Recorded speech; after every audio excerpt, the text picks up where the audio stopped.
ઓમ શ્રી ગણેશાય નમઃ. જય શ્રી કૃષ્ણ મિત્રો. સપ્ત નદી માતાની કથા. બધા જ યુગોમાં પૂજનીય છે આ 7 નદીઓ. મોક્ષદાયીની કથા છે આ. ગંગા, યમુના, સરસ્વતી, નર્મદા, ગોમતી, ગોદાવરી, સરયુ વગેરે આ 7 નદીઓની આપણે કથા પૂરા ધ્યાનથી મનથી સાંભળશું. આ માતાઓ, આ નદીઓ આપણા પાપોને નષ્ટ કરનારી માતાઓ છે. પ્રિય ભક્તગણો, ગંગા તથા અન્ય નદી માતાનું વર્ણન કરતા વેદ વ્યાસજી ઋષિ કહે છે કે બધા જ નદીઓના દર્શનથી, નદીના પાણીના સ્પર્શથી, જળપાન કરવાથી તથા નામ કીર્તન કરવાથી સેંકડો તથા હજારો પાપોને ગંગા તથા અન્ય નદીઓ પવિત્ર કરે છે. જે પ્રકારે દેવતાઓને અમૃત, પિતૃઓને શ્રાદ્ધ તથા નાગોને સુધા તૃપ્તકારક છે, તે પ્રકારે મનુષ્યને ગંગા જળ તૃપ્તકારક છે. પ્રિય ભક્તો, આ એવી માતાઓ છે જે જીવનદાયિની છે. એના વિના આપણો ઉદ્ધાર બહુ જ કઠણ છે. આ એવી માતાઓ છે જે આપણને સુખ, સમૃદ્ધિ, મોક્ષ પ્રદાન કરે છે અને આપણે સુખ સમૃદ્ધિ મેળવીએ છીએ. માટે તેમની ગાથા તથા કથા જરૂર સાંભળજો. તો ચાલો આ માતાઓને આપણા હૃદયમાં ઉતારીને તેમની શ્રદ્ધાપૂર્વક કથા સાંભળીશું અને પોતાને કૃતાર્થ કરીશું. બધા જ નદી માતાઓ, હે બધી જ નદી માતાઓ, હું દેવ અને દૈત્ય દ્વારા પૂજનીય તમારા પાદ પદ્મનો પ્રણામ કરું છું. તમને પ્રણામ કરું છું. તમે મનુષ્યને સદાય તેના ભાવ અનુસાર ભોગ અને મોક્ષ પ્રદાન કરો છો. હે નદી માતાઓ, તમારી કૃપા દ્રષ્ટિ એ બધા જ ભક્તો પર બનાવી રાખજો. જે બધા માતા, બહેનો અને ભાઈઓ બંધુ આ કથાને સાંભળી રહ્યા છે અને સંભળાવી રહ્યા છે અને હોકારો ભરી રહ્યા છે, તેમને સુખ સમૃદ્ધિ આપજો. તેમના પાપોને નષ્ટ કરીને તમારા ચરણોમાં સ્થાન આપજો, એવી પ્રાર્થના છે નદીમાં. ભક્તો, આગળ વધતા પહેલા આપણી સુખ સમૃદ્ધિની કામના માટે વિડીયોને એક લાઈક જરૂર કરજો. જો તમે કથાને સાંભળી રહ્યા છો તો પૂરી સાંભળજો. આનાથી મન ઈચ્છિત ફળની પ્રાપ્તિ થાય છે. સપ્ત નદી માતાની જય. જય ગંગા મૈયા. હર હર ગંગે. ગંગા માતા અને સરસ્વતી માતાની કથા. એક વારની વાત છે. માં સરસ્વતી બ્રહ્મલોકમાં તેમની વીણા વગાડી રહ્યા હતા. એટલામાં માં લક્ષ્મી ત્યાં પ્રગટ થયા. માતા સરસ્વતીએ માં લક્ષ્મીનું સ્વાગત કર્યું અને તેમને આસન પર બેસાડ્યા. પછી માતા સરસ્વતીએ એમનું અહીં આવવાનું કારણ પૂછ્યું. એટલે માતા લક્ષ્મીએ અભિમાન સાથે કહ્યું કે હું તો લક્ષ્મી છું. હું તો જન કલ્યાણના કાર્યમાં બહુ જ વ્યસ્ત રહું છું. આજે મને થોડો સમય મળ્યો તો વિચાર્યું કે ચાલને તમને મળી આવું. મારે બધાને ધન, વૈભવ અને સુખ આપવાનું હોય છે. મારા વિના તો આ દુનિયા ચાલી શકે જ નહીં, ભરણ પોષણ થઈ જ શકે નહીં. અને ફરી માં લક્ષ્મી કટાક્ષમાં બોલ્યા કે જો મારે પણ માત્ર બ્રહ્મલોકમાં બેસીને વીણા વગાડવાની હોત ને તો મારી પાસે સમય જ હોત. માતા લક્ષ્મીની અહંકાર ભરી વાતો સાંભળીને માતા સરસ્વતીને બહુ ક્રોધ આવ્યો. એટલે માતા સરસ્વતીએ કટાક્ષ ભર્યા શબ્દોમાં બોલ્યા, દેવી લક્ષ્મી, તમે તો વૈભવની દેવી છો, પણ છતાંય તમને ચંચળા કહેવામાં આવે છે. તમે ક્યાંય બિલકુલ પણ સ્થિર નથી રહેતા. પણ હું તમારા જેવી નથી. હું તમારાથી બિલકુલ વિપરીત છું. હું જે જગ્યાએ રહું છું, જાઉં છું, ત્યાં આજીવન માટે વસી જાઉં છું. આજીવન શ્વાસ કરું છું. તમને કોઈ પણ ચોરી શકે છે, લૂંટી શકે છે, પણ મને કોઈ નહીં ચોરી શકે, ન લૂંટી શકે. હું તો ઉપરથી વેચવાથી વધુ છું. મારો પ્રચાર પ્રસાર જેટલો પણ થશે એટલી હું વધતી જઈશ. કોઈ પણ મનુષ્ય ગમે તેટલો ધનવાન કેમ ન હોય, પણ જ્યાં સુધી હું એની સાથે નથી હોતી ત્યાં સુધી તેનું જીવન નિરર્થક છે. તેના જીવનમાં ન હો ત્યાં સુધી તેનું જીવન માટી સમાન છે. માં સરસ્વતી ક્રોધમાં આજે લાલ ચોળ થઈ રહ્યા હતા. સાથે માં સરસ્વતીએ એ પણ કહ્યું કે એમના મંત્રો વિના ભગવાન વિષ્ણુની પૂજા પણ અધૂરી છે. માતા સરસ્વતીના તર્કોથી માતા લક્ષ્મી સંતુષ્ટ ન થયા અને ના એની વાતોથી ફર્યા. ત્યાર પછી મા લક્ષ્મી બોલ્યા, હવે આ વિવાદનો નિર્ણય તો માત્ર ને માત્ર શ્રી હરિ વિષ્ણુ જ કરશે, કારણ કે દેવી સરસ્વતી તમને તો વાણીમાં કોઈ ન હરાવી શકે.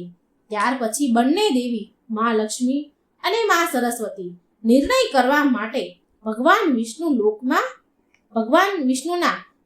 લોકમાં આવ્યા. ત્યાં પહેલેથી જ દેવી ગંગા ભગવાન વિષ્ણુના ચરણોમાં બેઠા હતા.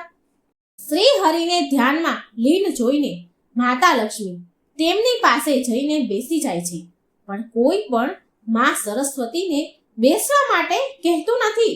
તો આ બધું જોઈને મા સરસ્વતીને બહુ ક્રોધ આવ્યો અને બોલ્યા, હે દેવી લક્ષ્મી, તમે જ મને અહીં લઈને આવ્યા છો ને, અને તમે તો મને બેસવાનું સ્થાન પણ ન આપ્યું, બેસવાનું પણ ન કહ્યું.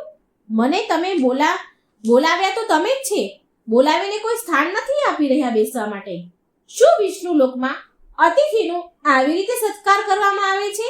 આ સાંભળીને માતા લક્ષ્મી બોલ્યા કે મારો નિવાસ તો શ્રી હરિ વિષ્ણુના હૃદયમાં જ છે, અને દેવી ગંગાને સ્વયં પ્રભુ શ્રી હરિએ તેમના ચરણોમાં સ્થાન આપ્યું છે. આના સિવાય એમની પાસે જગ્યા ખાલી નથી જ્યાં તમને હું સ્થાન આપી શકું. આટલું કહીને બંને દેવી માં ગંગા અને માં લક્ષ્મી બંને દેવી માં સરસ્વતી પર હસવા લાગ્યા. માં સરસ્વતીની મજાક ઉડાવતા જોઈને માં સરસ્વતીને બહુ ક્રોધ આવ્યો. બંને લક્ષ્મીજીએ અને સરસ્વતીએ એના પર હસ્યા, એટલે આ ક્રોધ માં સરસ્વતીથી સહન ન થઈ રહ્યો. એના ક્રોધની સીમા ન રહી. માં સરસ્વતીએ માં લક્ષ્મીને કહ્યું, તમને બહુ અભિમાન છે તમારું વૈભવ અને શ્રી હરિના હૃદયમાં રહેવાનો ને, તો હું તમને અહીંથી દૂર કરી દઈશ, અને હું એક દિવસ ભગવાન શ્રી હરિના હૃદયમાં સ્થાપિત થઈ જઈશ.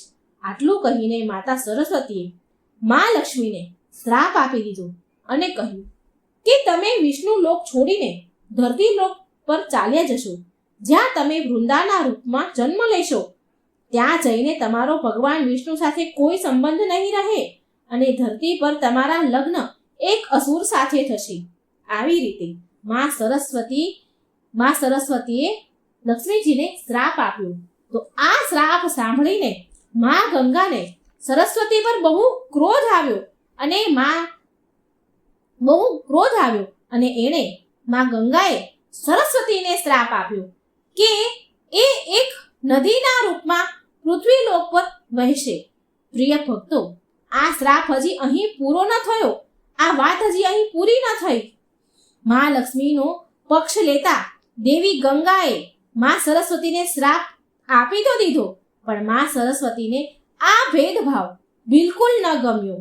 માટે માં સરસ્વતીએ ક્રોધમાં આવીને દેવી ગંગાને પણ શ્રાપ આપી દીધો કે હું પણ તમને શ્રાપ આપું છું કે તમે પણ પૃથ્વી લોક પર નદીમાં વહેશો, અને તમારામાં હાડકાં, કંકણ, હાડપિંજર વહાવવામાં આવશે.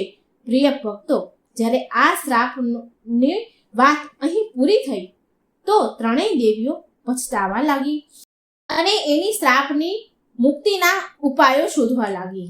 એટલામાં ભગવાન વિષ્ણુના નેત્ર ખુલ્યા અને બોલ્યા, હે દેવીઓ, મેં તમારી વાતોને સાંભળી અને સમજી. તમને આ શ્રાપનું ફળ તો તમારે ત્રણેયને ભોગવવું જ પડશે. આ વાત માતા ગંગાને બહુ દુઃખી કરવા લાગી. મા ગંગા બહુ દુઃખી થયા કે હવે એમને મૃત્યુલોકમાં જવું જ પડશે, અને ત્યાં જઈને રહેવું પડશે. બધા જ મનુષ્યોના પાપને ધોવા પડશે. ધરતી પર આવવાની વાત સાંભળીને માં ગંગા ગભરાઈ ગયા કે પાપી લોકો તો તેના જળમાં સ્નાન કરશે અને એના પાપ મારા જળમાં છોડીને ચાલ્યા જશે. એ બધા પાપ મારી અંદર સમાવવા પડશે. કહેવાય છે કે બધી જ ઘટના પાછળ કોઈને કોઈ કારણ જરૂર હોય છે. એ સમયમાં એક બહુ જ પ્રતાપી બળવાન રાજા સગર રાજ્ય કરતા હતા. પૂરી ધરતી પર એની શક્તિની ચર્ચા સ્થપાયેલી હતી. આ કારણથી એમણે અશ્વમેઘ યજ્ઞ કરવાનો વિચાર કર્યો. સગર રાજાએ તેમના 60,000 પુત્રો તેમના સૈનિકો સાથે એ ઘોડાને લઈ જવાનો આદેશ આપ્યો અને તેમની બીજી પત્નીને, સગર રાજાની બીજી પત્ની પણ હતી. તો એ બીજી પત્નીથી તેમને એક બીજો પુત્ર પણ હતો, અને એ પુત્ર એક ઋષિ હતો, અને એનું નામ અસમંજસ હતું. તેમણે પિતા સગરને ચેતવણી આપી હતી કે આ અશ્વમેઘ યજ્ઞમાં અપશુકન પણ આવી શકે છે, પણ સગર રાજાએ તેના ઋષિ પુત્રની અસમંજસની વાત ન માની, અને જગ્યાએ સગર રાજાની ધજા લહેરાવા લાગી. આનાથી રાજા ઇન્દ્રને બહુ ડર ઊભો થયો કે ઇન્દ્રદેવને તેમનું સિંહાસન ડોલતું દેખાયું, અને ઇન્દ્રદેવે આ યજ્ઞને રોકવા માટે એક ઉપાય શોધ્યો. રાત્રે જ્યારે બધા સૂઈ ગયા હતા અને સગર રાજાના સૈનિકો ઘોડાની સુરક્ષા કરી રહ્યા હતા, ત્યારે ઇન્દ્રદેવે એવી માયા રચી કે બધા જ પહેરેદાર સૈનિકો સૂઈ ગયા. ઇન્દ્રદેવે તે ઘોડો, અશ્વમેઘ યજ્ઞનો ઘોડો ત્યાંથી ઉઠાવી લીધો અને કપિલ મુનિના આશ્રમમાં બાંધી દીધો. કપિલ મુનિ વર્ષોથી ત્યાં જંગલમાં તપસ્યા કરી રહ્યા હતા. જ્યારે સૈનિકો અને સગર રાજાના પુત્રોની આંખ ખુલી તો તેમણે જોયું કે તેના યજ્ઞનો ઘોડો ત્યાંથી ગાયબ થઈ ગયો છે. તો તે ઘોડાને શોધવા બધી દિશાઓમાં બધા ફરી વળ્યા. ત્યારે ખબર પડી કે તે ઘોડો કપિલ મુનિના આશ્રમમાં બંધાયેલો છે. ત્યાં પહોંચીને રાજકુમારોએ સમજ્યા વિચાર્યા વિના કપિલ મુનિને અપશબ્દ કહેવા લાગ્યા. એટલે કપિલ મુનિનું ધ્યાન ભંગ થયું. તો તેમને બહુ ક્રોધ આવી ગયો, અને તેમના તેજથી બધા જ 60,000 પુત્ર અગ્નિમાં બળવા લાગ્યા, અને બળીને રાખ થઈ ગયા, ભસ્મ થઈ ગયા. અને આ વાતની ખબર જ્યારે રાજા સગરને પડી તો તે જ ક્ષણે તેની આકાશમાં મૃત્યુ થઈ ગયું. આ વાતની જ્યારે ઋષિ અસમંજસ, જો કે તે સગર રાજાના બીજી પત્નીનો જે ઋષિ પુત્ર હતો, એને ખબર પડી તો તે બહુ દુઃખી થયો, અને કપિલ મુનિના આશ્રમમાં જઈને બહુ વિનંતી કરી, ક્ષમા માંગી. એના ભાઈઓ 60,000 જે એના ભાઈઓ હતા એના વતી એને ક્ષમા માંગી, અને 60,000 ભાઈઓને મુક્ત કરાવવા માટે કહ્યું, કોઈ ઉપાય બતાવવા કહ્યું. તે ઋષિ અસમંજસને કહેવા લાગ્યા કે હે ઋષિવર, મારા ભાઈઓને મુક્તિ માટે કોઈ ઉપાય કહો, નહીં તો આ બધા જ ધરતી પર ભટકતા રહેશે. કપિલ મુનિએ એમના તેજ દ્વારા જોયું અને કહ્યું કે આમને તારવા માટે, મુક્તિ માટે માં ગંગાજીને ધરતી પર લાવવા પડશે. એક માં ગંગા જ છે જે તમારા આ 60,000 ભાઈઓને તારી શકે છે, મુક્તિ આપી શકે છે. આટલું સાંભળી ઋષિ અસમંજસ હિમાલય પર ચાલ્યા ગયા, અને તેમણે ઘોર તપસ્યા કરી. પણ ધીરે ધીરે તેમનું શરીર ત્યાં છૂટી ગયું, બરફમાં વિલીન થઈ ગયું. પછી ઋષિ અસમંજસના પુત્ર દિલીપે તે સાધનાને શરૂ કરી. તેમના પૂર્વજોને તારવા માટે કેટલા કાળ સુધી સાધના તપસ્યા કરી, અને એ પણ કાળવશ બરફમાં સમાઈ ગયા.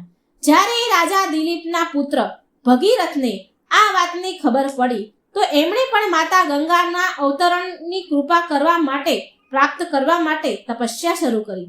ભગીરથે બ્રહ્મદેવને પ્રસન્ન કર્યા. ભગીરથની ઘોર તપસ્યા જોઈને માં પાર્વતીએ માં ગંગાને સમજાવ્યા કે તે એમની જીદ છોડીને પુણ્યનું કામ કરે. તો માં ગંગા કહે છે કે હું ધરતી પર તો ઉતરી જાઉં, પણ મારો વેગ બહુ પ્રચંડ છે, જેને સંભાળવું એ ધરતીના હાથની વાત નથી. મારો પ્રચંડ વેગ ધરતી પર વહેશે તો અનાયાસે પણ બહુ બધા જીવજંતુ મરી જશે. આના માટે માત્ર મહાદેવ જ મારા વેગને સંભાળી શકે છે, ધારણ કરી શકે છે. ત્યાર પછી ભગીરથે મહાદેવને પ્રાર્થના કરી. મહાદેવ પ્રસન્ન થઈને માં ગંગાને તેમની જટામાં ઉતારવાનું સ્વીકાર કર્યું, અને મહાદેવે તેમની એક જટા ખોલી અને ગંગાની લહેરોને ધીરે ધીરે ધરતી પર ઉતારી. માં ગંગા ભગીરથના પાછળ પાછળ ચાલ્યા અને કપિલ મુનિના આશ્રમ પહોંચ્યા. ત્યાં સગર રાજાના 60,000 પુત્રોને તારી દીધા. આ પ્રકારે માં ગંગા ધરતી પર અવતરિત થયા, અને ત્યારથી માં ગંગા પાપીઓના ઉદ્ધાર કરતા આવ્યા છે. માં ગંગા બધાના જ પાપ નષ્ટ કરે છે. કહેવાય છે કે આ પ્રકારે માં સરસ્વતી દ્વારા માં ગંગાને શ્રાપ આપેલો પણ સિદ્ધ થઈ ગયો અને સરસ્વતી માતા પણ નદી બનીને પૃથ્વી પર અવતરિત થઈ વહેવા લાગ્યા. જય માં સરસ્વતી, જય માં ગંગા. હે માં, તમારા બધા જ ભક્તોના કલ્યાણ કરજો. ઓમ ગંગાએ નમઃ. પ્રિય ભક્તો, હવે આપણે સાંભળીશું માં યમુનાની કથા. યમુના માતાની કથા અનુસાર સૂર્યદેવની પત્ની સંધ્યાને 2 સંતાન હતા. સંધ્યાના પુત્રનું નામ યમરાજા અને પુત્રીનું નામ યમુના હતું. સંધ્યા એમના પતિ સૂર્યદેવનું તેજ કિરણો સહન ન કરી શક્યા અને એ કારણે તેમણે તેનું બીજું રૂપ છાયાને સૂર્યદેવ પાસે મૂકી તેના પિયર ચાલ્યા ગયા. અને છાયાએ તાપી અને શનિને 2 પુત્રીને જન્મ આપ્યો. શનિને અને તાપીને જન્મ આપ્યો. આ છાયાને સદાય યુવાન રહેવાવાળા અશ્વિન કુમારોનો પણ જન્મ થયો, જે દેવતાઓના વેદ માનવામાં આવે છે. હવે સંધ્યાના ગયા પછી છાયાનો વ્યવહાર યમુના અને યમદેવ સાથે અંતર આવી ગયું. એમનો વ્યવહાર દુર્વ્યવહાર થવા લાગ્યો. તેમનો વ્યવહાર સાવકીમાં જેવો થવા લાગ્યો. આવા વ્યવહારથી વ્યાકુળ થઈને યમદેવે તેની નગરી યમપુરી એટલે કે યમલોક વસાવ્યું. યમુના એના ભાઈને યમપુરીમાં પાપીઓને દંડ દેતા જોઈને દુઃખી થતા હતા, માટે યમુના ગૌલોકમાં ચાલ્યા ગયા. પ્રિય ભક્તો, માતાથી કુમાતા જેવો વ્યવહારથી દુઃખી થઈને યમરાજાએ યમલોકમાં રહેવાનું શરૂ કરી દીધું. તે છાયાના વ્યવહારથી દુઃખી હતા યમુનાજી અને યમરાજા. અને પછી યમુનાજી ગૌલોકમાં ચાલ્યા ગયા અને ત્યાંથી ધરતી પર આવ્યા અને ધરતી પર ભગવાન કૃષ્ણની ચોથી પટરાણી બન્યા. ભગવાન શ્રી કૃષ્ણએ બાળપણની વધારે પડતી લીલાઓ યમુના નદીના તટ પર કરી છે. કૃષ્ણ ભગવાન યમુનાજીને કાલંદી નામથી બોલાવતા હતા. જ્યારે ભગવાન કૃષ્ણના જન્મ પછી વસુદેવજી કૃષ્ણને ગોકુળ લઈને જતા હતા ત્યારે યમુનાજીમાં તોફાન આવ્યું અને જળનું સ્તર વધવા લાગ્યું. આ જોઈને ભગવાને તેમનો પગનો અંગૂઠો પાણીમાં ડૂબાડ્યો એટલે યમુનાજીનું પાણી શાંત થઈ ગયું અને આમ યમુનાજી ધરતી પર રહેવા લાગ્યા. એક વખતની વાત છે, જ્યારે યમુનાજીને મળવા તેમના ભાઈ યમરાજા આવ્યા તો યમુનાજીએ યમરાજાને ચાંદલો કર્યો અને તેમને વરદાન માંગવા કહ્યું. તો યમુનાજીએ એ વરદાનમાં માંગ્યું કે હે ભાઈ, હું એવું ઈચ્છું છું, મારી એવી ઈચ્છા છે કે જે પણ મારા જળમાં સ્નાન કરે તે યમલોકના દર્શન ક્યારેય ન કરે. આ સાંભળી યમરાજા ચિંતામાં પડી ગયા અને મનમાં વિચાર કરવા લાગ્યા કે આવા વરદાનથી તો યમલોકનું અસ્તિત્વ સમાપ્ત થઈ જશે. યમુનાજી તેના ભાઈને ચિંતામાં જોઈને બોલ્યા, ભાઈ, તમે ચિંતા ન કરો અને મને એ વરદાન આપો કે આજના દિવસે બહેન ભાઈના ઘરે ભોજન કરે તથા મથુરા સ્થિત નગરીમાં મારા જળમાં સ્નાન કરે તે યમલોકના દર્શન ક્યારેય ન કરે. યમરાજાએ યમુનાજીનું આ વરદાન સ્વીકાર કર્યું અને વરદાન આપી દીધું. તો મિત્રો, આ બહેન ભાઈના આ મિલનના તહેવારને ભાઈ બીજના નામે ઓળખાય છે અને આવી રીતે યમુનાજીની બહુ અસીમ કૃપા છે કે તેના જળમાં જે સ્નાન કરે છે તે મોક્ષ પામે છે. તે યમલોકના દરવાજે નથી જતા, ક્યારેય યમલોકનો દરવાજો નથી જોતા. કહેવાય છે કે યમુનાજીને કાર્તિક અને માહ મહિનો બહુ પ્રિય છે, માટે માહ મહિનો અને કાર્તિક મહિનામાં યમુનાજીમાં સ્નાન કરવાની પ્રથા છે. એકવાર પ્રેમથી બોલો યમુનાજીની જય. જય હો યમુનાજી, જય શ્રી કૃષ્ણ. પ્રિય ભક્તગણો, હવે તમે આગળ સાંભળશો માતા સરયુની કથા. સરયુ નદીની આ કથા છે. પુરાણોમાં વર્ણન છે કે એક કથાના અનુસાર સરયુ નદીનો જન્મ ભગવાન વિષ્ણુના નેત્રોના આંસુમાંથી થયો છે. વાત એવી છે કે પ્રાચીન સમયમાં શંખાસુર નામના એક અસુરે વેદોને ચોરીને સમુદ્રમાં નાખી દીધા. એટલે વેદોને સંતાડી દીધા અને પોતે તે અસુર ત્યાં છુપાઈ ગયો. સરયુ નદીમાં જ છુપાઈ ગયો અને ત્યાં જ રહેવા લાગ્યો. અને આ કારણે અધર્મનો પ્રભાવ વધી ગયો અને ધર્મની હાનિ થવા લાગી. માટે ભગવાન વિષ્ણુએ ધર્મની રક્ષા કરવા માટે મત્સ્ય અવતાર ધારણ કરીને તે દૈત્યનો સંહાર કર્યો અને પછી એ વેદો બ્રહ્માજીને આપી દીધા. ધર્મની આ જીતથી ભગવાન વિષ્ણુની આંખોમાં આંસુની ધારા વહેવા લાગી. તેમની આંખોમાં આંસુ આવી ગયા. ત્યારે બ્રહ્માજીએ તેમના કમંડળમાં કૈલાસ સરોવરના માન સરોવરમાં તે કમંડળ સુરક્ષિત કરી દીધું. પછી એકવાર આ કમંડળ જળને વૈવત્સ મુનિએ વાડના પ્રહારથી માન સરોવરમાંથી બહાર નીકાળ્યું અને તેમાંથી જે નદી પ્રગટ થઈ એ જ નદી સરયુ નદી કહેવાય. પછી ભગીરથે તેની ઘોર તપસ્યાથી સ્વર્ગથી ગંગાને ધરતી પર ઉતારી અને તેના પૂર્વજોનો ઉદ્ધાર કરાવ્યો અને ગંગા અને સરયુ નદીનો સંગમ કરાવ્યો.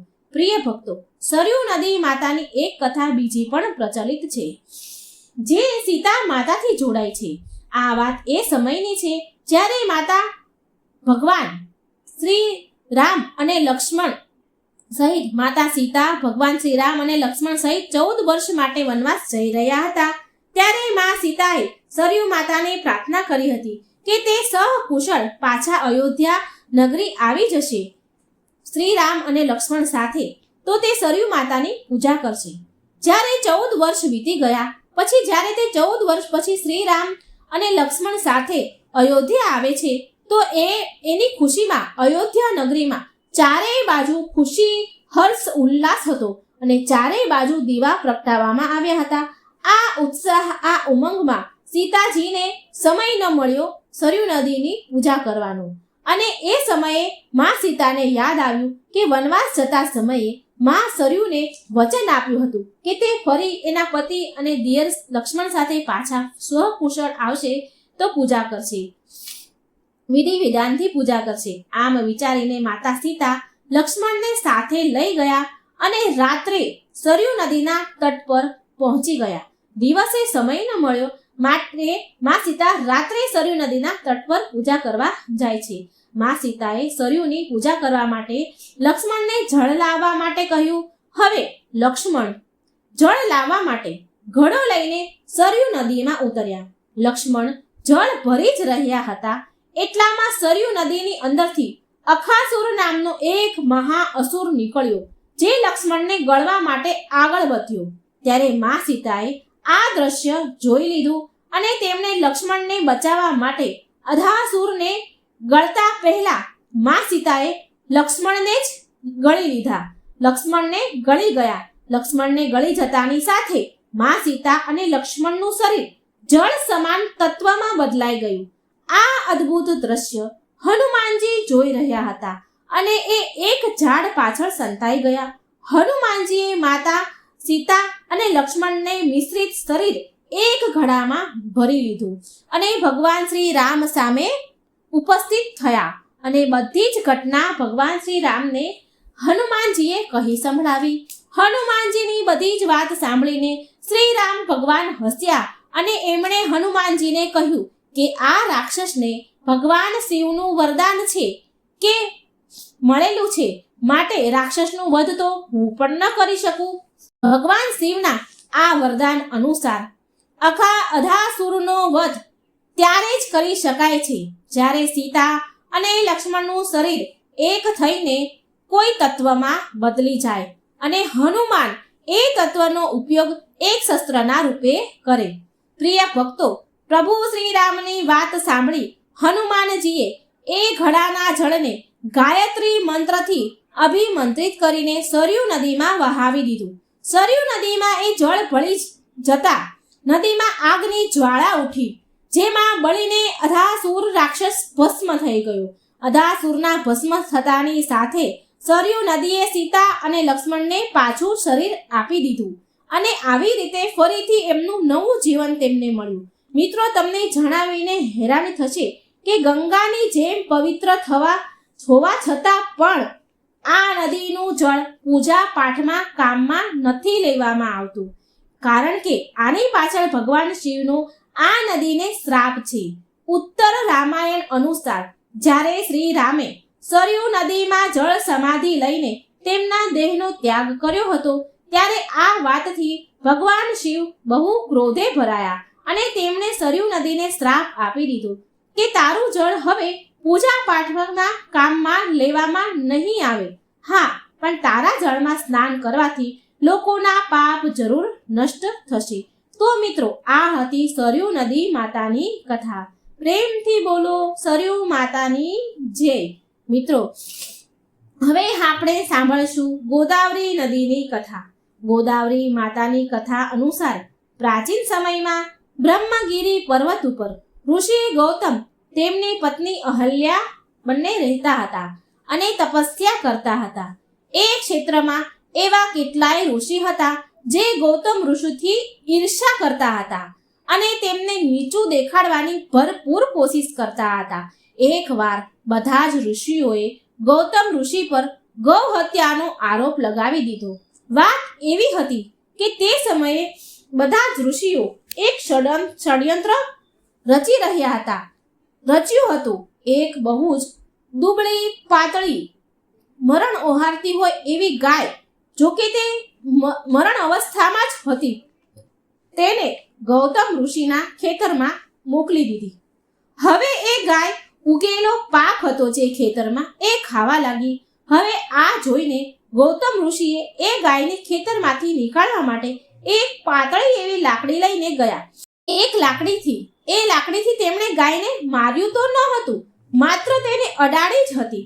જેવી એમને ખાલી લાકડી અડાડી એવામાં એ ગાય અચાનક પડી અને જમીન પર પડી ગઈ.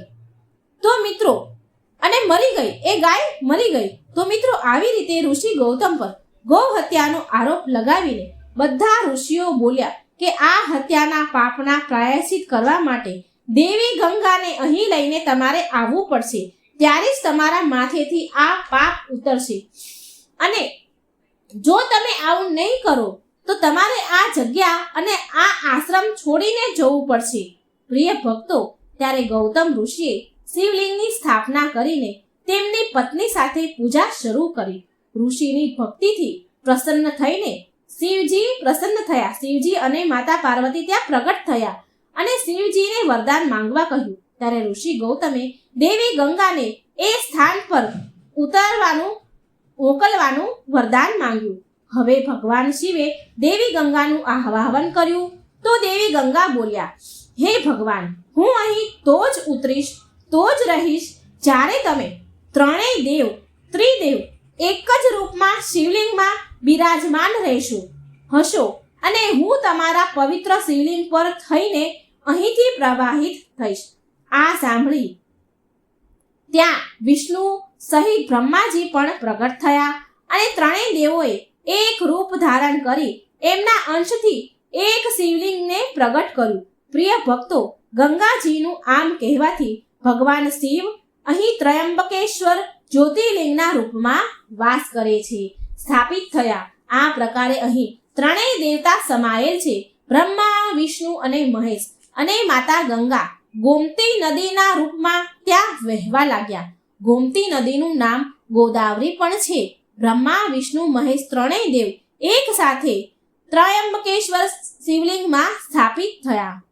પ્રિય ભક્તો, તમને જણાવી દઉં કે આ ગોદાવરી, જેને ગોમતી પણ કહેવાય છે, આ માતા ગંગા જ છે, જેનામાં સ્નાન કરવાથી, પૂજા પાઠ કરવાથી વ્યક્તિને વૈકુંઠ લોકની પ્રાપ્તિ થાય છે.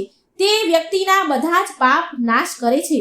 ગંગાના સમાન આ પાપ મોચીની છે. પ્રિય ભક્તો, એકવાર પ્રેમથી બોલો માં ગોદાવરીની જય, ગંગા માતાની જય. ઓમ નમઃ શિવાય. બ્રહ્મા, વિષ્ણુ, મહેશની જય. હર હર ગંગે. મિત્રો, હવે આપણે સાંભળીશું માતા નર્મદા દેવીની કથા. નર્મદા નદીની કથા. નર્મદાને આપણે નદીના નામે ઓળખીએ છીએ. પ્રાચીન માન્યતાઓ અનુસાર ભગવાન ભોળાનાથ અમરકંટક પર્વતના એક તળાવની પાસે તપસ્યામાં લીન હતા. એ સમયે એમના શરીરમાંથી નીકળેલો પરસેવો એક નદીના એણે રૂપ લઈ લીધું. ભગવાનના શરીરમાંથી જે પરસેવો નીકળ્યો એણે નદીનું રૂપ લીધું. જ્યારે શિવજીની તપસ્યા પૂરી થઈ ત્યારે માં નર્મદાએ દર્શન દઈને ભગવાન શિવ અને માતા પાર્વતીને પોતાની અલૌકિક શક્તિનો પરિચય આપ્યો અને આજ શિવજીના પરસેવાથી ઉપસ્થિત નદી માં નર્મદાના રૂપમાં જાણવામાં આવે છે. તપસ્યામાં લીન મહાદેવને ધૂપ તાપથી બચાવીને સેવા કરવા વાળી નર્મદા વિશે જાણીને માં ગૌરીને બહુ આનંદ થયો. માં ગૌરી બહુ પ્રસન્ન થયા અને ભોળાનાથે પ્રસન્ન મનથી તેમને નર્મદા નામથી બોલાવ્યા. આ નામ બે શબ્દથી મળીને બન્યું છે, નરમ અને દાસી, જેનો અર્થ થાય છે સુખ દેનારી. જો આપણે નર્મદા નદીનો ઇતિહાસ અને પૌરાણિક કથા વિશે વાત કરીએ તો નર્મદા માને મૈકાલ નામથી પણ ઓળખાય છે તથા નર્મદાને રુદ્ર કન્યા કહીને પણ સંબોધન કરવામાં આવે છે તથા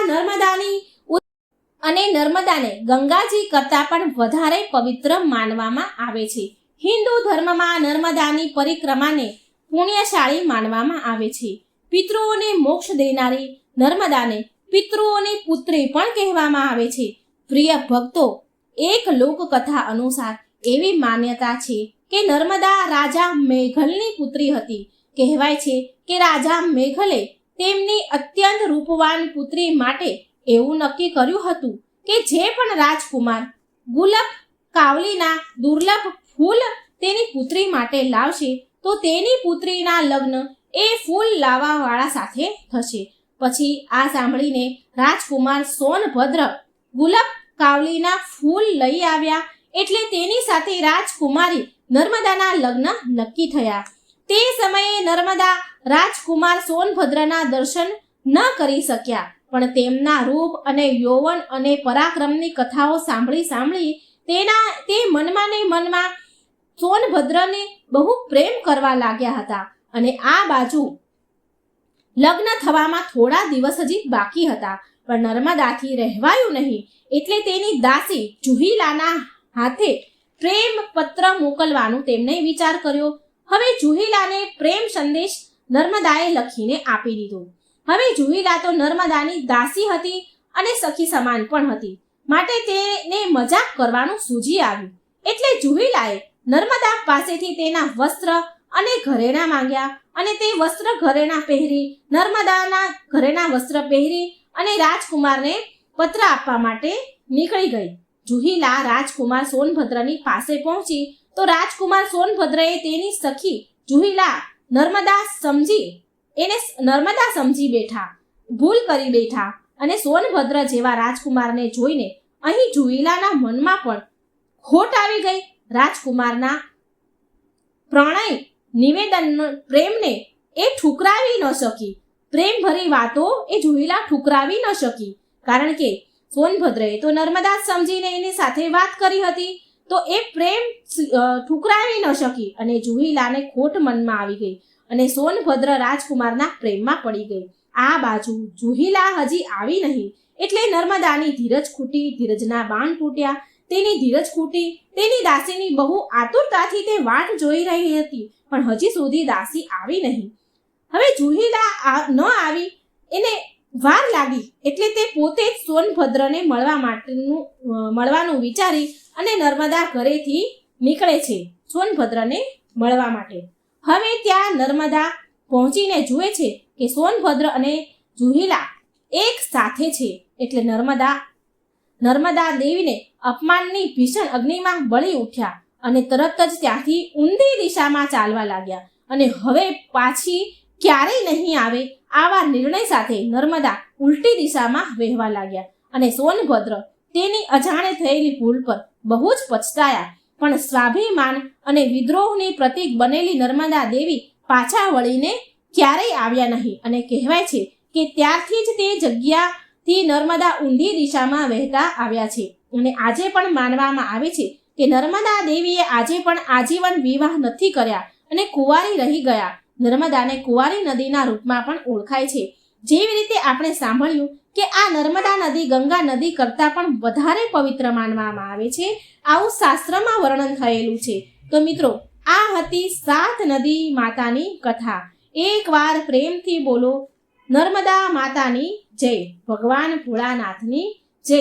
મિત્રો, હું આશા કરું છું કે 7 નદીઓની પવિત્ર કથા, જો કે તે 7 નદી માતા છે, તે તમને બહુ પસંદ આવી હશે. માટે વિડીયોને એક લાઈક જરૂર કરજો, શેર કરજો અને કમેન્ટ બોક્સમાં હર હર ગંગે જય ભોળાનાથ જરૂર લખજો. તમારું જીવન મંગલમય રહે અને પ્રસન્નતાથી પરિપૂર્ણ રહે, આ કામના પ્રાર્થના સાથે કરું છું. આજે આપણે પવિત્ર નદી તાપી નદીની વાર્તા સાંભળીશું. તાપી નદીનો ઇતિહાસ, મહત્વ, એ ક્યારથી પ્રગટ થયા છે, બધું જ આપણે આ વિડીયોમાં સરસ મજાનો વિડીયો સાંભળીશું. મિત્રો, જો વિડીયો સારો લાગે તો લાઈક કરજો, શેર કરજો અને મારી આ ચેનલને સબસ્ક્રાઈબ કરવાનું ભૂલશો નહીં. સાથે બેલ આઇકોનનું બટન પણ પ્રેસ કરજો, જેથી નવા ભગવાનની કથાઓ તમારા સુધી જલ્દી પહોંચે. તો મિત્રો, જો વિડીયો સારો લાગે તો અંત સુધી સાંભળજો. મા તાપીની કથા અંત સુધી સાંભળજો. સૂર્યપુત્રીમાં તપતી એટલે કે તાપી ભારતના પશ્ચિમ દિશામાંથી વહેનારી પ્રમુખ 2 નદીઓમાંથી એક છે. આ નામ તાપ એટલે કે ઉષ્ણમાંથી ઉત્પન્ન થયું છે. મા તાપી તાપ, પાપ, શ્રાપ અને ત્રાસને હરવાવાળી આદિ ગંગા કહેવાય છે. સ્વયં ભગવાન સૂર્યએ પોતાના તાપને ઓછો કરવા માટે મા તાપીને ધરતી પર મોકલ્યા હતા. વૈતુલ જિલ્લાના મુલતાઈ તહસીલ મુખ્યાલય પાસે સ્થિર એક તળાવમાંથી નીકળવાવાળા સૂર્યપુત્રીની જન્મકથા, તાપી નદીની જન્મકથા મહાભારતના આદિ પર્વમાં ઉલ્લેખિત છે. પુરાણોમાં સૂર્ય ભગવાનની પુત્રી તાપી જે તપ્તી કહેવાય છે, જે સૂર્યદેવ દ્વારા ઉત્પન્ન કરાવાય છે. એવું કહેવાય છે કે ભગવાન સૂર્યદેવે પોતાના શરીરની ગરમી અને તાપથી, પોતાના જે નીકળતી હોય ગરમી તાપ, તેનાથી પોતાની રક્ષા કરવા માટે તાપીને ધરતી પર અવતરિત કર્યા હતા. પુરાણોમાં તાપી મહિમા વિશે લખાયું છે કે ભગવાન સૂર્યએ વિશ્વકર્માની પુત્રી સંધ્યા દેવી સાથે વિવાહ કર્યા હતા. સંધ્યા દેવીથી સૂર્ય ભગવાનને 2 સંતાન થયા. કાલિંદી એટલે કે જેને આપણે યમુનામાં કહીએ છીએ, એ અને યમરાજા. એ સમયે ભગવાન સૂર્ય તેમના વર્તમાન રૂપમાં ન હતા, પણ એ સમયે અંડાકાર રૂપમાં હતા.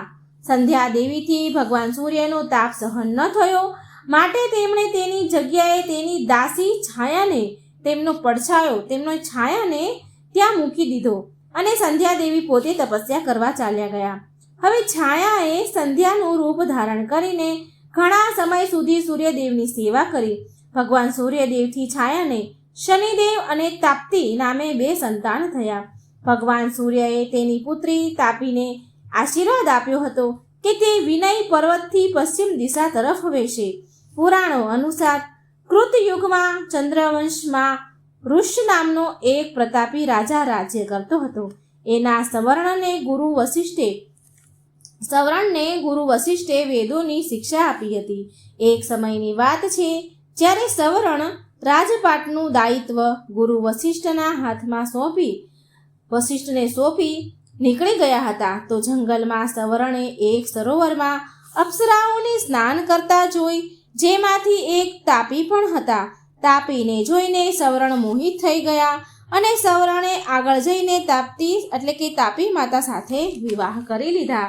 સૂર્યપુત્રી તાપીને ભાઈ શનિદેવે એવા આશીર્વાદ આપ્યા હતા કે જે પણ ભાઈ બહેન તાપી અને યમુના નદીમાં સ્નાન કરશે તેને ક્યારેય અકાળ મૃત્યુ નહીં આવે. પૌરાણિક કથા અનુસાર રાજા દશરથનું બાણથી શ્રવણનું પાણી ભરતા એક સમયે અકાળ મૃત્યુ થયું. આ કથા તો તમે મિત્રો જરૂર સાંભળી જ હશે કે રાજા દશરથ શિકાર કરવા ગયા હતા, ત્યારે એમણે હરણ સમજીને એ શ્રવણ પાણી ભરતા હતા, જેથી અવાજ આવવાથી દશરથ રાજાએ તીર છોડ્યું હતું અને એનાથી શ્રવણનું મૃત્યુ થયું હતું. એટલે પુત્રના મોતથી દુઃખી આંધળા માતા પિતાએ રાજા દશરથને શ્રાપ આપ્યો હતો કે તેની પણ મૃત્યુ પુત્ર મોહમાં થશે. પ્રભુ શ્રી રામના વનવાસ પછી રાજા દશરથ પણ પુત્ર મોહમાં મૃત્યુને પ્રાપ્ત થયા હતા. રામજીના વનવાસ જવાથી એમને ખૂબ આઘાત લાગ્યો હતો, એટલે એમનું મૃત્યુ થયું હતું. પણ તેમને હત્યાનો શ્રાપ મળ્યો હતો દશરથ રાજાને, જેના કારણથી તેમને સ્વર્ગની પ્રાપ્તિ ન થઈ શકી. મોટો જ્યેષ્ઠ પુત્ર કહેવાય છે કે મોટો જ્યેષ્ઠ પુત્ર એટલે જે સૌથી મોટો પુત્ર જીવતો હોય અને એના છતાં પણ બીજા દ્વારા જો શ્રાદ્ધ, અંતિમ ક્રિયા, અગ્નિ સંસ્કાર ક્રિયાક્રમ કરવામાં આવે તો શાસ્ત્રો અનુસાર આ માન્ય નથી, એ પહોંચતું નથી. આવું કહેવાય છે કે જો મોટો પુત્ર હોય તો નાના પુત્રના હાથે કંઈ પણ કરાવાયું હોય તે સંસ્કાર ક્રિયાક્રમ પહોંચતું નથી, માન્ય નથી. એટલે એવામાં રાજા દશરથને મુક્તિ પ્રાપ્તિ ન થઈ શકી.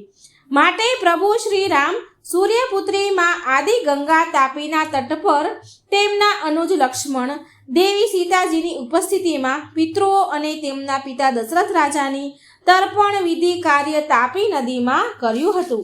ભગવાન શ્રી રામે 12 લિંગ પૂજા માટે 12 લિંગની સ્થાપના કરાઈ. 12 લિંગ સ્થાન પર રોકાઈને ભગવાન વિશ્વકર્માની મદદથી 12 લિંગોની આકૃતિ એટલે કે મૂર્તિઓ બનાવી, શિવલિંગો બનાવી તટ પર તેમણે સ્થાપના કરી, એમના પ્રાણ પ્રતિષ્ઠા કરી હતી. 12 લિંગમાં આજે પણ ઘણા તાપી સ્નાન ઘાટ છે જેવા ઘણા સ્થળ છે. લોકો તાપી ઘાટ પર નહાવા માટે આવે છે, જે ભગવાન શ્રી રામ અને માતા સીતાના મોજૂદગીનું પ્રમાણ આપે છે. શાસ્ત્રોમાં તો એવું કહેવાયું છે કે જો ભૂલથી પણ કે અજાણતા કોઈ મૃતદેહના હાડકાં તાપીના જળમાં પ્રવાહિત થઈ જાય છે તો પણ એ મૃત આત્માને મુક્તિ મળી જાય છે. જેવી રીતે મહાકાળના દર્શન કરવાથી અકાળ મૃત્યુ નથી થતું, એવી જ રીતે કોઈ પણ પ્રકારે અકાળથી થયેલા મૃત્યુ પામેલો હોય, અકાળથી મૃત્યુ થયેલો જે શિકાર દેહ હોય એની અસ્થિઓ તાપી જળમાં પ્રવાહિત કરવામાં આવે તો એ અકાળે મૃત્યુ પામેલ વ્યક્તિને મોક્ષ મળી જાય છે. એ પ્રેત યોનિમાં પણ હોય તો પણ એને મુક્તિ મળી જાય છે. આટલું મહત્વ માં તાપીનું છે. તાપી નદીના વહેતા જળમાં કોઈ વિધિ વિધાન કર્યા વગર અતૃપ્ત આત્માને આમંત્રિત કરી તેના બંને હાથમાં જળ લઈ અને મૃત આત્માને શાંતિ અને મુક્તિ માટેનો સંકલ્પ લઈને તે જે હાથમાં જળ લીધું હોય પાણી વહેતા પાણીમાં પ્રવાહિત કરી દે તો પણ એ મૃત વ્યક્તિને આત્માને મુક્તિ મળી જાય છે. આટલો મહિમા છે માતા તાપીનો. મુલતાઈનું નારદ કુંડ એ જ સ્થાન છે જ્યાં તાપી પુરાણ ચોરી કર્યા પછી નારદ મુનિને શારીરિક વ્યાધિ થઈ હતી. અહીં સ્નાન કરવાથી તેમને મુક્તિ મળી હતી. સૌથી આશ્ચર્યજનક તથ્ય તો એ છે કે સૂર્યપુત્રી તાપી માતાની સખી સહેલી ચંદ્રદેવની પુત્રી પૂર્ણા છે, જે તેમની સહાયક નદીના રૂપમાં ઓળખાય છે. પૂર્ણા નદી ભેંસદેહી નગરના પશ્ચિમ દિશાના સ્થિત કાશી તળાવમાંથી નીકળે છે. દરેક વર્ષે લાખોની સંખ્યામાં શ્રદ્ધાળુઓ અમાસ અને પૂનમના દિવસે નાહીને આ નદીઓમાં લાભ લે છે. કિંવદંતીઓ અનુસાર સૂર્ય અને ચંદ્રદેવ આપસમાં એકબીજાને વિરુદ્ધ છે, છતાં આવામાં બંનેની પુત્રીઓનું અનોખું મિલન આજે પણ લોકોની શ્રદ્ધાનું અનોખું કેન્દ્ર બન્યું છે. પુરાણોમાં વર્ણન છે કે ભગવાન જટાશંકર ભોળાનાથની જટામાંથી નીકળેલ ભગીરથ ગંગાજીમાં 100 વાર સ્નાન કરવાનું, દેવાદિદેવ મહાદેવના નેત્રોમાંથી નીકળેલ એક ટીપામાંથી શિવપુત્રી માં નર્મદાના દર્શન કરવાથી જે ફળ પુણ્ય મળે છે તે માત્ર તાપી માતાનું સ્મરણ કરવાથી સમાન ફળ મળે છે. આમ તો જ્યારથી આ સૃષ્ટિનું નિર્માણ થયું છે હિન્દુ ધર્મમાં નદીઓને દેવીઓના રૂપમાં પૂજવામાં આવ્યા છે. સૂર્યદેવની લાડકી પુત્રી તથા શનિદેવની બહેન આદિ ગંગાના નામથી પણ પ્રખ્યાત છે. આદિકાળથી લઈને અનંત કાળ સુધી પૂજ્ય નદીઓની જેમ માં તાપી પૂજાતા જ રહેશે. સૂર્યપુત્રી તાપી મુક્તિ માટેનું સૌથી સારું માધ્યમ છે. આપણા ધાર્મિક ગ્રંથો અને વેદ પુરાણોમાં ભારતની પવિત્ર નદીઓમાં સૂર્યપુત્રી તાપીની સહેલી પૂર્ણા છે. સૂર્યપુત્રી તાપી ભારતના કેન્દ્રબિંદુ કહેવાતા મધ્યપ્રદેશના વૈતુલ જિલ્લાના પ્રાચીન મુલતાની, જો કે વર્તમાનમાં આને મુલતાઈ સ્થળથી ઓળખાય છે, ત્યાંના નગર સ્થિત તળાવમાંથી નીકળે છે. નજીકના ગૌમુખમાંથી એક સૂક્ષ્મ ધારના રૂપમાં વહીને ગુજરાતના સુરત પાસે અરબ સાગરમાં મળે છે. તાપી નદીના 7 કુંડ છે: સૂર્યકુંડ, ધર્મકુંડ, પાપકુંડ, તાપીકુંડ, નારદકુંડ, શનિકુંડ, નાગા બાબા કુંડ. આ 7 કુંડ બનેલા છે, જેમાં તેની અલગ અલગ ધાર્મિક માન્યતાઓ પ્રચલિત છે. તો બધા જ કુંડનું આપણે થોડું થોડું મહત્વ જાણીએ. તો પહેલા સૂર્યકુંડમાં એવું કહેવાય છે કે સૂર્યદેવે સ્વયં અહીં સ્નાન કર્યું હતું, માટે આ કુંડનું નામ સૂર્યકુંડ પડ્યું છે. આમાં સ્નાન કરવાથી માણસના સર્વ પાપો નષ્ટ થાય છે. ધર્મકુંડમાં એવું કહેવાય છે કે અહીં સ્વયં યમરાજાએ સ્નાન કર્યું હતું, જેના કારણે આ કુંડનું નામ ધર્મકુંડ પડ્યું છે. તાપ્તી કુંડ, આ કુંડ વિશે કહેવાય છે કે સૂર્યદેવના પ્રકોપથી પશુ પક્ષી માનવની રક્ષા કરવા માટે તાપી માતાની 3 પરસેવાના ટીપા પડ્યા. એક ટીપું આકાશમાં, બીજું ધરતી પર અને ત્રીજું ટીપું પાતાળ લોકમાં પડ્યું. અને કહેવાય છે કે ત્રીજું ટીપું આ કુંડ પર પડ્યું અને આગળ જઈને આ વહેતી નદી બની. ચોથો કુંડ પાપ કુંડ. આ કુંડ વિશે કહેવાય છે કે કોઈ પાપી માણસ સાચા મનથી તાપીનું ધ્યાન કરે છે તો તેના બધા પાપ ધોવાઈ જાય છે, એટલે આ કુંડનું નામ પાપ કુંડ પડ્યું છે. પાંચમું કુંડ નારદ કુંડ. આ કુંડ વિશે કહેવાય છે કે એક સમયે દેવઋષિ નારદે તાપી પુરાણની ચોરી કરી, એના કારણે તેમને કોઢનો રોગ નીકળ્યો. પછી દેવઋષિ નારદે તાપીમાં સ્નાન કર્યું અને 12 વર્ષ સુધી તપસ્યા કરી અને પછી તાપી માતાના વરદાન પ્રાપ્ત થયું અને પછી તેમને શ્રાપમાંથી મુક્તિ મળી. એટલા માટે આ કુંડનું નામ નારદ કુંડ પડ્યું. છઠ્ઠું શનિ કુંડ. આ કુંડ વિશે કહેવાય છે કે શનિ ભગવાન આ કુંડમાં સ્નાન કરીને બહેન તાપીને મળવા ગયા હતા, એટલે આ કુંડનું નામ શનિ કુંડ પડ્યું. સાતમું કુંડ નાગા બાબા કુંડ. આ કુંડ વિશે કહેવાય છે કે આ કુંડ નાગ સંપ્રદાયનો કુંડ છે. આ જગ્યા પર તપસ્યા કરીને ભગવાન શિવને પ્રસન્ન કર્યા હતા. આ જગ્યા પર સફેદ જનોઈ ધારી શિવલિંગ પણ છે, એટલા માટે આ કુંડને નાગા બાબા કુંડ કહેવાય છે. હવે તાપી નદીનું અસ્તિત્વ અને તાપી નદીના 21 નામો આપણે જાણીશું. મધ્યપ્રદેશ અને મહારાષ્ટ્રના ગીચ જંગલોને વિંધતી ખડકોની છાતી ચીરીને અને હસતી રમતી નિર્દોષ તોફાન કરતી પુણ્યશાળી સલીલ સૂર્યપુત્રી તાપી નદી તાપી જિલ્લાના ચરણ પખાળે છે. તાપી નદી એ સૌથી પુરાતન નદી છે. તાપી પુરાણમાં આપેલા શ્લોકમાં જણાવાયું છે કે યદા ન ગંગા સૂર્ય ન રેવા ના ગોમતી સાભ્રમતી ના ભાષા યદા ના વિશ્વ ચ વિશ્વકર્મા તદા પ્રયાસ કિલ સૂર્ય દેહ. એટલે આનો અર્થ એ છે કે જ્યારે ગંગા, સરયુ, ગોમતી, સાબરમતી જેવી નદીઓનું અસ્તિત્વ ન હતું, જ્યારે ભાષા ન હતી, જ્યારે આ વિશ્વ કે વિશ્વકર્મા ન હતા, ત્યારે પણ તાપી નદીનું અસ્તિત્વ હતું. ભારતીય સંસ્કૃતિમાં માતાનું ગૌરવભર્યું સ્થાન આપવામાં આવ્યું છે. જેમ માતાના ખોળે બાળક ઉછરે છે, તેમ નદીના ખોળે માનવ સંસ્કૃતિ પડે છે. પુરાણમાં કહ્યું છે કે તાપી નદી 21 કલ્પ પહેલા પ્રગટ થઈ છે. તો હવે આપણા મનમાં એ પ્રશ્ન ઊભો થાય કે કલ્પ એટલે શું?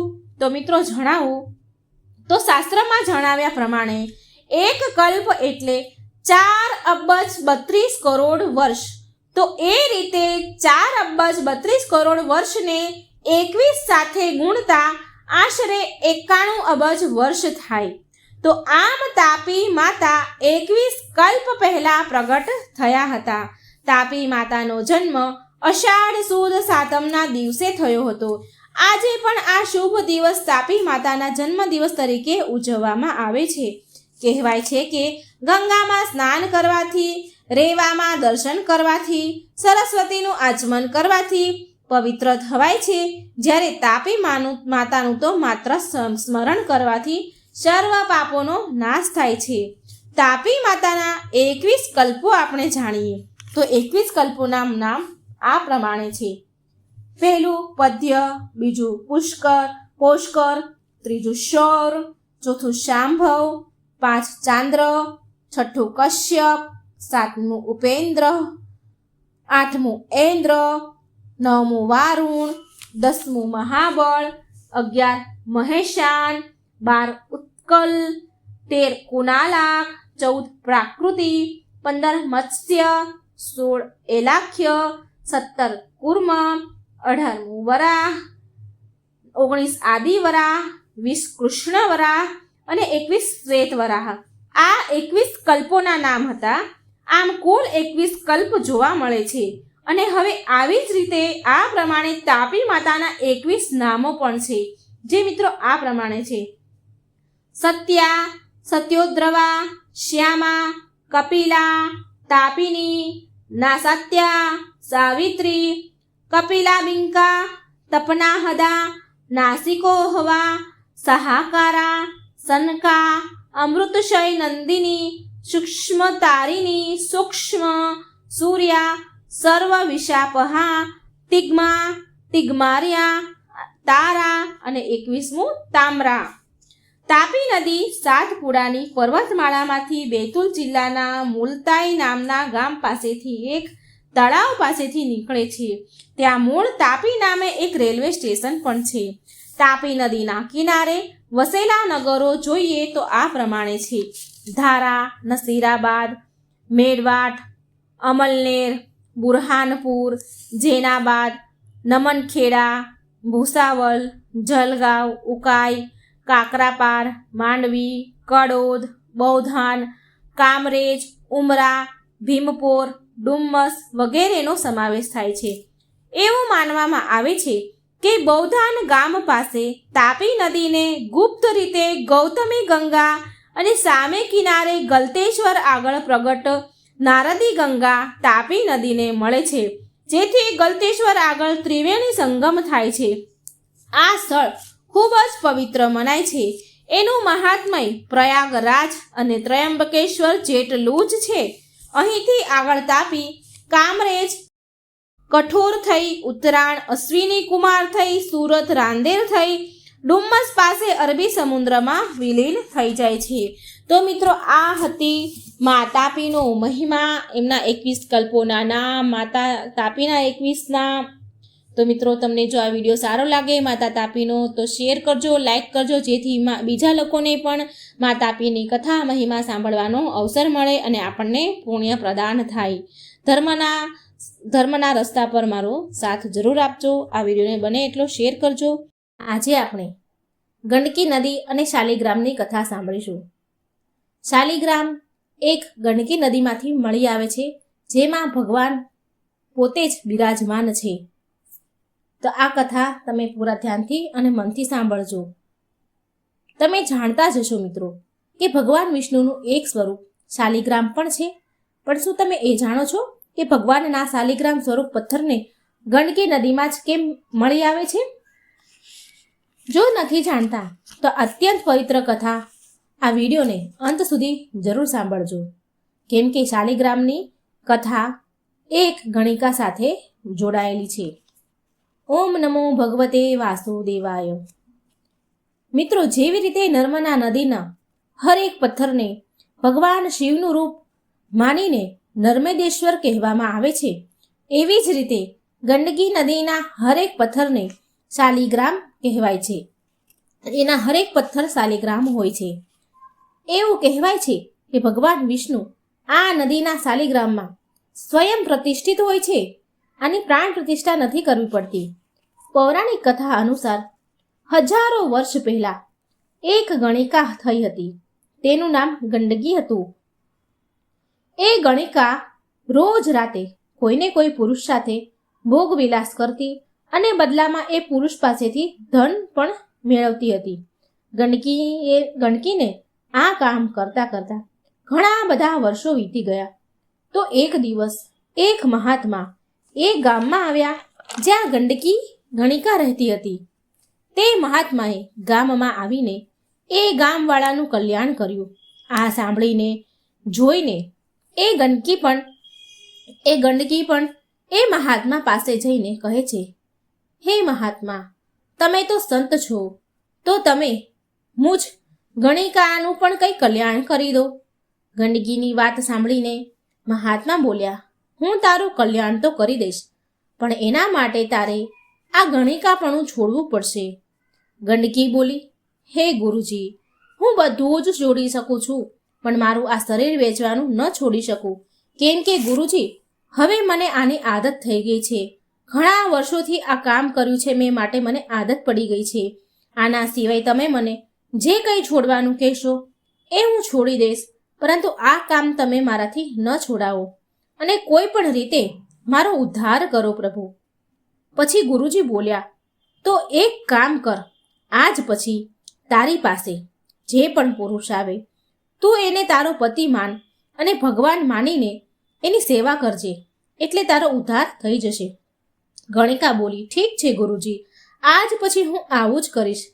એ દિવસ પછી તે ગંડકી પાસે જે પણ સૂર્યાસ્ત પછી આવે, જે પણ પુરુષ સૂર્યાસ્ત પછી એની પાસે આવે તો ગંડકી તેને તેનો પતિ માનીને તેની સેવા સત્કાર કરતી, આદર કરતી, ખવડાવતી, પીવડાવતી અને પગ પણ દબાવતી.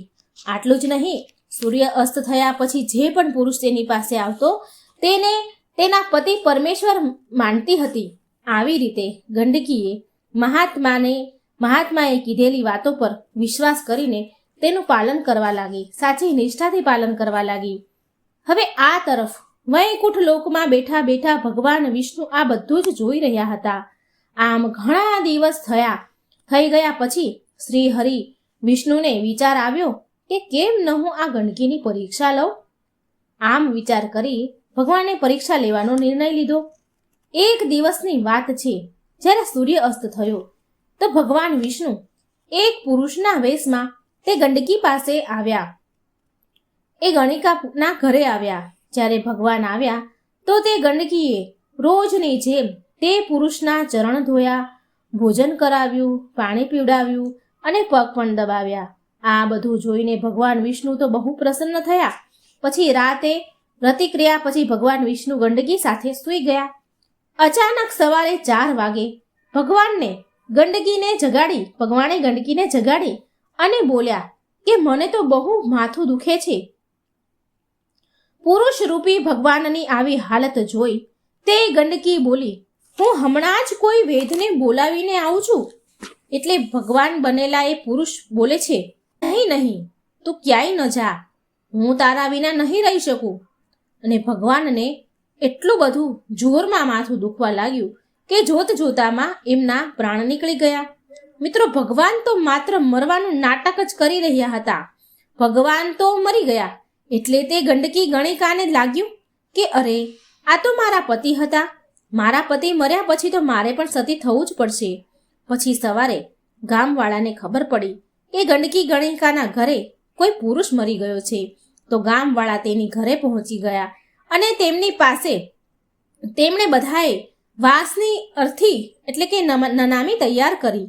ત્યાર પછી એ પુરુષના શબને એ નનાની પર સુડાવ્યા, એ અર્થી પર સુડાવ્યા અને એ અર્થીને ગામવાળા સ્મશાન ઘાટે લઈ જવા લાગ્યા. હવે એ ગણિકા પણ તેની પાછળ શોળ શણગાર કરીને ચાલી નીકળી, સજી ધજીને નીકળી પડી. આ જોઈ ગામવાળા બોલ્યા કે અરે ગંડકી, તું આવી રીતે શોળ શણગાર કરીને ક્યાં જઈ રહી છો? ત્યારે તે બોલી કે મેં એ પુરુષને મારો પતિ માન્યો હતો અને હવે જ્યારે તેની મૃત્યુ થયું છે, મારા પતિનું મૃત્યુ થયું છે, તો હું પણ એની સાથે સતી થવા જઈ રહી છું. આ સાંભળી ગામવાળા તો જોરથી હસવા લાગ્યા. ગંડકી ઉપર અને એકબીજા સાથે ચર્ચા કરવા લાગ્યા, વાતો કરવા લાગ્યા અંદરો અંદર કે ભલા એક વેશ્યાનો પણ શું પતિ હોય. પણ ગંડકી પર આ ગામવાળાનો હસવાનો કોઈ અસર ન પડ્યો. અને જ્યારે બધા એ અર્થીને લઈને સ્મશાન પહોંચ્યા તો ગંડકી પણ જઈને તે ચિતા ઉપર બેસી ગઈ. અને જ્યારે તે પુરુષની લાશને ચિતામાં મૂકી તો ગંડકીએ તે પુરુષનું માથું તેના ખોળામાં રાખ્યું અને ભગવાનને પ્રાર્થના કરવા લાગી કે હે પ્રભુ, જો મેં જ્યારથી ગુરુના વચનો પર વિશ્વાસ કર્યો છે ત્યારથી લઈને આજ સુધી મારા પતિ સિવાય બીજા પુરુષને ન જોયો હોય તો આગ લાગી જાય. ગંડકીના આટલું કહેવાથી જ ચિતામાં આગ લાગી ગઈ. જ્યારે આગ લાગી તો ભગવાને એક આંખ ખોલીને જોયું કે ગંડકી શું કરી રહી છે. ભગવાને જોયું તો ગંડકી બંને હાથ જોડીને આંખ બંધ કરીને એમના નામના જાપ કરી રહી હતી. પછી ભગવાને તેની માયાથી તે ચિતામાં અગ્નિ વધારે પ્રજ્વલિત કરી, વધારે અગ્નિ પ્રગટાવ્યા લાગ્યા. ફરી ભગવાન એક આંખ ખોલીને જુએ છે કે ક્યાંક આ વધારે અગ્નિના તાપથી ગંડકી ભાગી તો નથી ગઈ ને. ભગવાન ખોલીને જોવે છે કે ગંડકી, પણ ભગવાને જોયું કે ગંડકી પર તે એકદમ તેજ અગ્નિનો કોઈ પણ અસર નથી થઈ રહ્યો. તેનું શરીર સળગતું જાય છે પણ તે ઊં કે ચૂ પણ નથી કરી રહી. પછી ભગવાનને સમજાઈ ગયું કે ગંડકી ભલે ગણિકા છે પણ તે ભક્તિની તો સાચી છે. તરત જ ભગવાન વિષ્ણુએ એ જ સમયે પ્રગટ થયા અને બોલ્યા કે ગંડકી, આંખો ખોલ, હું તો તારી પરીક્ષા લઈ રહ્યો હતો અને તું એ પરીક્ષામાં સફળ થઈ છો. ભગવાનનું આટલું બોલતા જ એ ચિતાની આગ ઓલવાઈ ગઈ અને તે ગંડકીનું શરીર પણ સ્વસ્થ થઈ ગયું. ત્યાર પછી જ્યારે ગંડકીએ આંખો ખોલી તો તેની સામે ભગવાનને તેણે જોયા અને તે તો આશ્ચર્યચકિત થઈ ગઈ. પછી ભગવાન બોલ્યા, હું તારાથી બહુ પ્રસન્ન છું. વરદાન માંગ, તારે શું જોઈએ છે માંગી લે. ભગવાનની વાત સાંભળીને ગંડકી બોલી, હે ભગવાન, જો તમે મને કંઈક આપવા જ ઈચ્છો છો તો મારી ઈચ્છા છે કે તમારું માથું ચિતામાં જેમ મારા ખોળામાં મેં રાખ્યું હતું એવી જ રીતે સદાય માટે તમે મારા ખોળામાં રહો. આટલું બોલીને તે એટલી બધી ભાવુક થઈ ગઈ કે થોડી વારમાં તો તેનું શરીર જોતામાં પાણી બની ગયું. આખું શરીર પાણી બની ગયું અને તે પાણી ત્યાંથી વહેવા લાગ્યું અને પાણીની વહેલી ધારા ગંડકી નદી બની ગઈ. ભગવાન બોલ્યા, હે ગંડકી, આજથી સદાય હું શાલિગ્રામ બનીને તારા ખોળામાં જ રહીશ. એટલે મિત્રો, ગંડકી નદીમાં જે શાલિગ્રામ પથ્થર છે એમાં સ્વયં સાક્ષાત ભગવાન વિષ્ણુ બિરાજમાન છે. એ પથ્થરને પ્રાણ પ્રતિષ્ઠા નથી કરવી પડતી, આ ભગવાનનું વચન છે. તો આવી રીતે ગંડકી નદીમાં મળી આવતા શાલિગ્રામમાં ભગવાન વિષ્ણુનો વાસ છે.